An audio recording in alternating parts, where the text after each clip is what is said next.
we'd even discussed how Heather could be a flight risk before that had happened. And maybe that's why I wasn't so surprised when I went to the door and they weren't there, because I was worried about that the whole time. But we didn't get a chance to go back to court to even discuss that kind of thing yet. And that's actually probably what would have happened on that Friday afterwards. But that's one thing I can say to anyone who gets a change of custody, is immediately put in there that the person's a flight risk, because that way if they do take them and don't come back from a vacation, you can immediately get an Amber Alert immediately, and then they'll be able to stop them right away, because it's a way to sidestep this idea that, oh, it's the mother and she's fine, but we'll just wait till she comes back from vacation and not issue a warrant. I guess it didn't really help because they didn't find her, but it could have helped. My daughter acted a lot different around me than she must have around Heather, because I'd hear stories about her, being this very delicate and weak child. And then when she's with me, she's very strong, open, smart.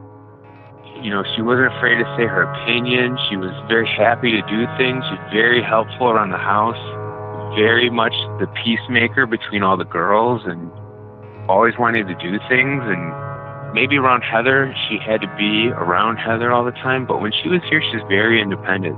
Nothing like what I had been told in court. Very surprising, all those things that I was told. On July 4th, 2017, while Americans all over the United States were celebrating Independence Day with barbecues, fireworks, and quality family time, 9-year-old Kayla Unbehaun was spending time visiting her mother in Wheaton, Illinois. The following day, her father, Ryan Iskerka, left work and went to pick up his daughter. However, when he arrived at Kayla's mother's residence, Kayla and her mother Heather were nowhere to be found. Heather's father and uncle told Ryan that Heather had taken Kayla camping in Wisconsin. But Ryan knew that something wasn't right and immediately called the police. In the 18 months that have passed since that day, Kayla and Heather have not been seen or heard from again. I'm Marissa, and from Wondery, this is episode 166 of The Vanished, Kayla Unbehaun's story. That was just a preview of this episode.